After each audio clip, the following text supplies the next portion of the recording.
ఆనందంలో ఉన్నప్పుడు ఎప్పుడూ మాటివ్వద్దు. ఆనందం మీలో వాదించే గుణాన్ని మాయం చేస్తుంది. అలా ఆనందంలో ఉన్నప్పుడు ఇచ్చిన ఈ మాట తర్వాత మీ మెడకు చుట్టుకొని బంధనం అవుతుంది. ఎప్పుడూ కోపంలో సమాధానం ఇవ్వద్దు. కోపం మీ యొక్క వివేకాన్ని తినేస్తుంది.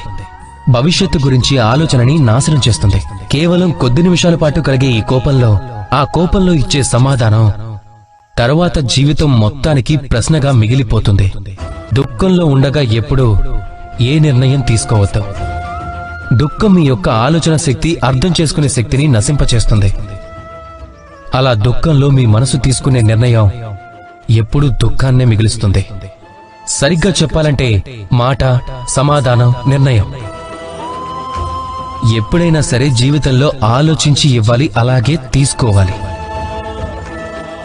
సరిగ్గా ఆలోచించిన తర్వాతే ఏ పనినైనా చేస్తే అప్పుడు ఈ జీవితంలో ఎలాంటి సమస్యలకు తావనేదే ఉండదు. రాధాకృష్ణ.